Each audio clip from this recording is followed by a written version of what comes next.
उससे उसको शायद। अब देखिए क्या होता है, महाराज जी ने जैसे कथा में कुछ कहा था ना कि कुछ लोग कहते हैं कि पूजा इतना करते हैं, पूजा से नहीं मिलता है, छोड़ो यार क्या फायदा है पूजा से। होता है ना मन में, हमारे मन में भी आएगा, हम तो सब मनुष्य हैं। पूजा करने से क्या होता है? बहुत ऐसे आत्माओं को आपने देखा होगा, बहुत ऐसे लोगों को आपने देखा होगा जो कष्ट में होते हैं, बहुत पूजा करते हैं फिर भी। ऐसा क्यों? मन में आता है ना विचार, कभी नहीं आता है क्या? आप लोगों को पूछना भी चाहिए। सत्संग में अगर आपके मन में कोई विचार आए ना भैया, मेरी माताएं, मेरी बहनें, तो आप पूछ सकती हैं। सत्संग में आना केवल बस भाषण सुन के जाना ऐसा नहीं होता है। सुनना, उस पर चिंतन करना।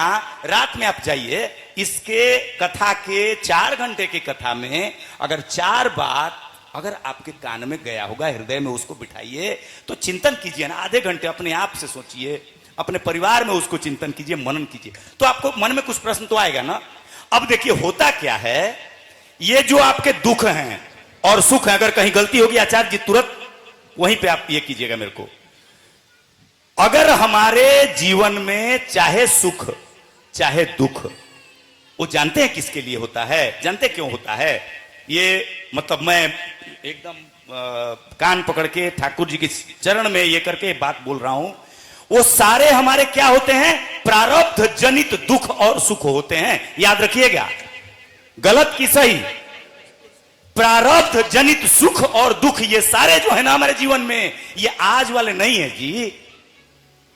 हमारा बच्चा कोई नालायक पैदा ले लिया, हमारे प्रारब्ध जनित वो दुख देने के लिए आया है। वो उसका मतलब क्या, वो हमारे प्रारब्ध का वो है परिणाम, इसमें आपका कोई दोष नहीं है जी।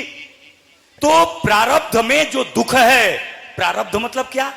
जो हमारे पूर्व के जन्मों के द्वारा, हमारे पूर्व में किए गए कर्मों के द्वारा, चाहे वो सुकर्म या दुष्कर्म या कुकर्म, तो ये सारे जो हैं वो प्रारब्ध हमारे उसी के द्वारा जनित, प्रारब्ध जनित हमारे सुख होते हैं और दुख होते हैं। ठीक है?